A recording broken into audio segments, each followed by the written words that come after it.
ሁነኛ ግብ ጠባቂ ያጡት ማንቸስተር ዩናይትዶች ግብ ጠባቂዎች መመልከታቸውን የቀጠሉ ሲሆን አሁን ላይ ደግሞ የቶሪኖን ግብ ጠባቂ ቫኒያ ሚሊንኮቪች ሳቪችን በግብ ጠባቂ ዝርዝራቸው ውስጥ እንደጨመሩት ማቴ ሞሬቶ ይዞት የወጣው መረጃ ያመላክታል። በቅርብ ሳምንታቶች በሁለቱ ወገኖች መካከል የመነሻ ግንኙነቶች እንደተደረገና ዩናይትዶች ስለ ተጫዋቹ ዋጋ ቶሪኖን መጠየቃቸው ነው የተገለጸው። በነገራችን ላይ የግብ ጠባቂ የቀድሞው የላዚዮ ያሁኑ የአልሂላል አማካይ ተጫዋች ሰርጂዮ ሚሊንኮቪች ሳቪች ወንድምም ነው። የግብ ጠባቂ በነገራችን ላይ ዘንድሮ እያስደነቀ የሚገኝም ግብ ጠባቂ አድርጓል። ዘንድሮ በሴሪ ካሉ ግብ ጠባቂዎችም በሶፋ ስኮርም ከፍተኛ ሬቲንግ ያገኘ ተጫዋች ነው። ከዛ ዴቪድ ደሂያ የሚከተለው ግብ ጠባቂ ነው። 2 ሜትር ከ2 ሴንቲሜትር የሚመዘዘው ቁመተ ለግላጋው ግብ ጠባቂ ቁጥሮቹ አስደናቂ መሆናቸውንም ያመላክታሉ። ዘንድሮ በሴሪው 121 ሴቮችን በማድረግም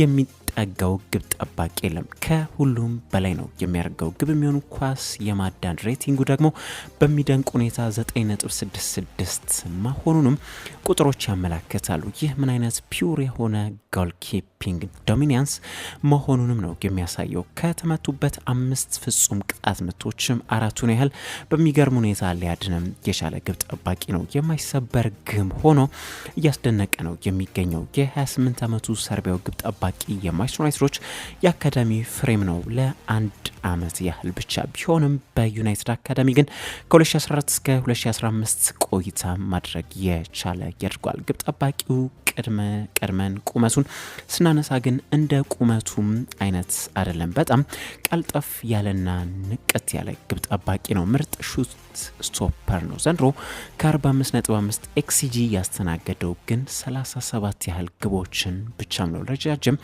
ኳሶች ደግሞ እንቅፋት ነው። ዘንድሮ ከ475 በላይ ክሮስ ከተደረገባቸው 16 ግብ ጠባቂዎች አንዱ ሆኖ በማጨናገፍ ይህንን ስኬቱ 7ኛ ላይ እንደሚቀመጥም ቁጥሮች ያሳያሉ። በተጨማሪም ደግሞ ለቡድን ቢልድአፕ የሚመች መሆኑም ደግሞ ሌላ ተመራጭ ግብ ጠባቂ ያድርጓል። ብዙ ተተቾችን የሚያርግ ነው። ብዙ ፓሶችን የሚያርግ ነው። ከምንም በላይ ደግሞ ወደ ፋይናል ሰርድ የሚጥላቸው ኳሶች ከምንም በላይ ይደነቁለታል። እነዚህን ስንመለከት ለሩበን አሞሪም ቡድን በጣም ጥሩ ፊርማ ሊሆንም ይችል ይሆናል ተብሎ የሚገመት ግብ ጠባቂ ይመስላል። ግብ ጠባቂው ዳግም ወደ ኦልድ ትራፎርድ የመመለስ ፍላጎት እንዳለው ነው የተገለጸ የሚገኘው። ምን ያህል ዋጋ አለው የግብ ጠባቂ የሚለውን ከተመለከትን ደግሞ ሰርቢያው ተጫዋች ያለው የውል ማፍረሻ 20 ሚሊዮን ዩሮ እንደሆነ በጣሊያን ያሉ ሪፖርቶች ያመላክታሉ። በጥሩ ዋጋ ሊገኝ የሚችል ግብ ጠባቂም ነው። ቀይ ሰይጣኖቹ ከዚህ ቀደም ለአንድሬ ኦናና ወደ 45 ሚሊዮን ፓውንድ ከፍለው ዝውውሩ ግን ሳይሳካ መቅረቱ የሚዘነጋ አይደለም። አስቶን ቪላ ከቶትናም ሆትስፐርስ በፕሪሚየር ሊጉ የነበረው ጨዋታ የቀለውጥ ተደርጎበታል። ስፐርሶች ባለፈው ቦዶ ግሊምትን በዩሮፓ ሊግ 3-1 በሜዳቸው ማሸነፋቸው ይታወሳል። ለፍጻሜው አንድ እግራቸውን ያስገቡት የአንጄ ፖስቴኮግሉ ቡድን ለዩሮፓ ሊጉ የፍጻሜ ጨዋታ ሲሉ አሁን በሊጉ ከቪላ ጋር ያላቸውን ጨዋታ የቀነ ለውጥ እንዲደረግላቸው ጠይቀው ጥያቄያቸውም ተቀባይነትን አግኝቶላቸዋል። ጨዋታው ከዚህ ቀደም ሊደረግ ቀጠሮ ተይዞለት የነበረው በሜይ 18 ነበር። ይህም ማለት ደግሞ የዩሮፓ ሊጉ የፍጻሜ ጨዋታ በሜይ 21 ከመደረጉ ከ3 ቀን አስቀድሞ ማለት ነው። ግን የሰሜን ለንደን ክለብ ቀን ተቀይሮላቸው 2 ቀን አስቀድሞ የሚያደርጉ ሲሆን ቪላ ከስፐርስ የሚያደርጉት ጨዋታ በሜይ 16 እንደሚደረግ ለማወቅ ተችሏል። ቼልሲዎች እያስደነቀ ለሚገኘው ተጫዋቻቸው አዲሱ ልግ ያዘጋጁለት እንደሚገኙ ተገልጿል። ሰማዮቹ የመሃል ሜዳ ሞተራቸውን የሞይሴስ ካይሴዶን ውል ለማደስ ንግግሮችን ለመክፈት እንዳቀዱ ቴሌግራፍ አስነብቧል። ቼልሲዎች ኢኳዶራዊውን አማካኝ ተጫዋች ዘንድሮ በፈጠረው ተጽዕኖ በጣም ደስተኛ መሆናቸው ነው ተይዞ የተገለጸው። ነገር ግን ሁሉን ለማደስ አሁን ላይ የተጀመረ ድርድር ድርድር የለም። አስቸኳይ ስላልሆነም ትንሽ ጊዜ እንደሚወስድ ነው የተገለጸው። ሆኖም ግን የክለቡ እቅድም ለሞይሴስ ካይሴዶ አዲስ ውል መስጠት እንደሆነ ተይዞ ተገልጿል።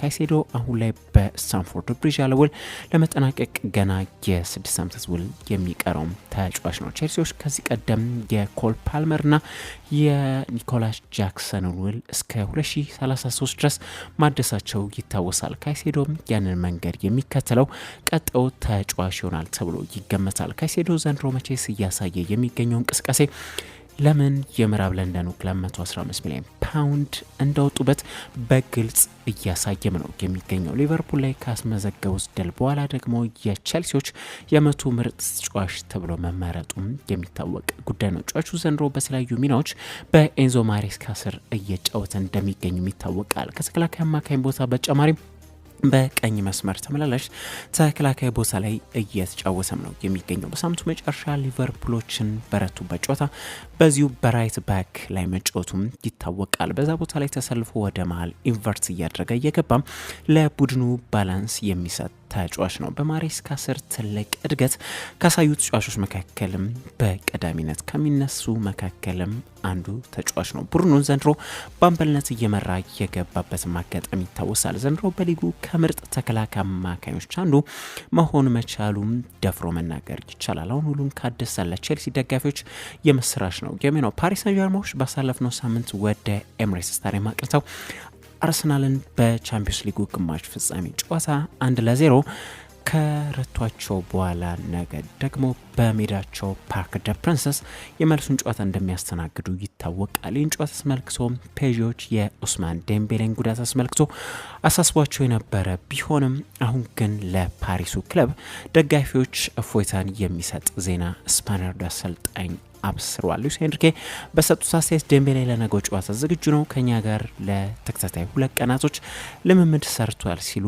ሉዊስ ኤንሪኬ ለነገው ወሳኝ ጨዋታቸው ኡስማን ዴምቤሌ ለደጋፊው እንደሚደርስ ለደጋፊዎቻቸው አስደሳች ዜናን አብስረዋል። ዴምቤሌ ባለፈው ጨዋታም ላይ ማስቆጠሩ አርሰናል ላይ የሚዘነጋ ጉዳይ አይደለም። ፔዤ በፋሽኗ ከተማቸው ነገ ምሽት 4 ሰዓት ላይ እንግዲህ የሰሜን ለንደን ክለብ አርሰናልን የሚያስተናግዱ ይሆናል። የጣሊያኑ ክለብ ሮማ ተጨማሪ 2 ሚሊዮን ዩሮ ለመክፈል መቃረባቸው ተገልጿል። የሆነበት ምክንያት ደግሞ የሮማው ተጫዋች ሊያንድሮ ፓራዴዝ በ2023 ከፔዤ ወደ ሮማ ሲቀላቀል ሁለቱ ቡድኖች ባላቸው አንድ ስምምነት ምክንያት ነው። ተጫዋቹ በጣሊያኑ ክለብ በመጀመሪያዎቹ 2 ዓመታት 80 ጨዋታዎችን ያህል ማድረግ ከቻለ ሮማዎች ለተጫዋቹ ዝውውር ለፔዤ ተጨማሪ 2 ሚሊዮን ዩሮ የሚከፍሉበት ስምምነት በመኖሩም ነው። ጨዋታውን ደግሞ በመጀመሪያዎቹ 2 ዓመታቶች 79 ያህል ጨዋታዎችንም ማከናወን ችሏል። ስለዚህ በቀጣይ አንድ ጨዋታ ብቻ ካደረገ ሮማዎችንን ተጨማሪ 2 ሚሊዮን ዩሮ በስምምነታቸው መሰረት ይከፍላሉ ማለት ነው። አሁን ይህ ጉዳይ ታዲያ ፓሬዴስ ዘንድሮ ለሮማ ከዚህ በኋላ ላይጫወት ይችላል የሚሉ መረጃዎችንም እየተሰነዘረበት ይገኛል። ተጫዋቹ ዘንድሮ ከዚህ በኋላ ካልጫወተ ለሮማዎች 2 ሚሊዮን ስለሚከፍሉ ማለት ነው። ተጫዋቹ ቀጣይ ዓመት ቢጫወት ዘንድሮ ግን ከዚህ በኋላ አንድ ጨዋታ የሚጫወት ከሆነ ሮማዎች ለመክፈል የሚገደዱ ይሆናል። ስምምነታቸው በመጀመሪያዎቹ 2 ዓመት ስለሚልም ማለት ነው። ፓሬዴስ ከዚህ በኋላ ሮማዎች ዘንድሮ አይጫወትም ተብሎ ግን የሚጠበቅ አይደለም። በአጠቃላይ ፓሬዴስ በዘንድሮ ዓመት አንድ ጨዋታ ከተጫወተ ሮማዎች 2 ሚሊዮን ዩሮ ይከፍላሉ። በቀጣይ ዓመት ከሆነ ግን የሚጫወተው አንዱን ጨዋታ ሮማዎች ለመክፈል አይገደዱም ማለት ነው። አሰልጣኞችን በማሰናበት የተጠመዱት የቻምፒዮንሺፑ ክለብ ዋትፎርዶች አሁንም አሰልጣኛቸውን አሰናብተዋል። የቀድሞ የማንቸስተር ዩናይትድ ተጫዋች የነበረው ቶም ክሌቨርሊ ከዋትፎርድ ስንብት ገጥሞታል። ዋትፎርዶች በነገራችን ላይ ከ2019 በኋላ 12 አሰልጣኞችን አሰናብተዋል። ኪኪ ሳንቼዝ፣ ፍሎሬስ፣ ሃይደን ሙሊንስ፣ ኒገል ፒርሰን፣ ቭላዲሚር ኢቪች፣ ዚስኮ ሙኖዝ፣ ክላውዲዮ ራኔሪ፣ ሮይ ሁድሰን፣ ሮብ ኤድዋርድ፣ ስላቨን ብሊች፣ ክሪስ ዋይልደር፣ ቫለሪን እስማኤል አሁን ደግሞ ቶም ክሌቨርሊ ከ2019 ጀምሮ ቡድኑን የመሩ 12 አሰልጣኞች ናቸው። መጪው አሰልጣኝ እንግዲህ በ6 ዓመት ውስጥ 13ኛ አሰልጣኛቸው ይሆናል ማለት ነው። ቡድኑ በተጠናቀቀው ቻምፒዮንሺፕ 14ኛ ሆኖም ሊጨርስ የተገደደ ቡድንም ነው። በቅርጫት ኳስ ወይም በባስኬትቦል ዜና የኤንቢኤ ፕሌይ ኦፍ ጨዋታዎች መደረጋቸውን ቀጥለዋል። በዛሬው ዕለት 2 የግማሽ ፍጻሜ ጨዋታዎችም ነው ሊደረጉ የቻሉት። ዌስተርን ኮንፈረንስን በበላይነት ያጠናቀቁትና አይቀመሴ ሆኖ የተገኙት ኦክላሆማ ሲቲ ታንደሮች ዛሬ ግን ጉዟቸው በግማሽ ፍጻሜው የመጀመሪያ ጨዋታ ሊገታባቸው ችሏል። ታንደሮች በኮርታቸው በዴንቨር ናጌትስ 121 ለ119 በሆነ ውጤት ተረቷል። በጨዋታው አስደናቂ ውድድር እያሳለፈ የሚገኘው ሰርቢያው የናጌትስ ጨዋች የሆነው ኒኮላ ጆጊች የደመቀ ሲሆን 42 ነጥቦች ማስቆጠር ችሏል። በተጨማሪም 22 ሪባውንዶችን 6 አሲስቶችንና 2 ደግሞ ብሎኮችን አድርጓል። ለናጌትሶች ግን ባለቀ ሴኮንድ ወሳኛውን የማሸነፊያ ግብ ያስቆጥረው አሮን ጎርደን ነው የነበረው። ባለቀ ሴኮንድ ያስቆጥረው 3 ነጥብ ዴንቨር ናጌትሶችን አሸናፊ ሊያደርጋቸው ችሏል። በጨዋታው 22 ነጥቦችን አስቆጥሮም ነበር። በተጨማሪም 14 ሪባውንዶችንም እንዲሁ አድርጓል። የታንደር ኮከብ ሼይ ጊልጀስ አሌክሳንደር ደግሞ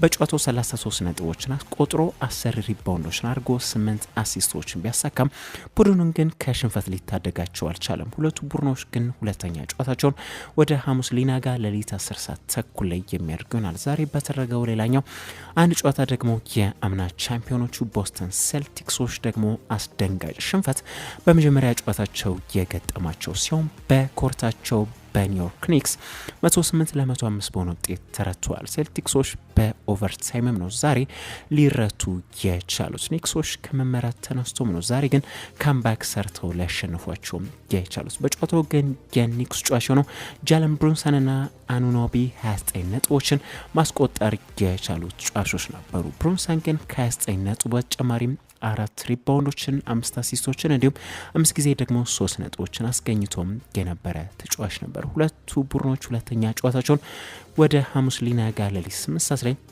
የሚያደርጉ ይሆናል።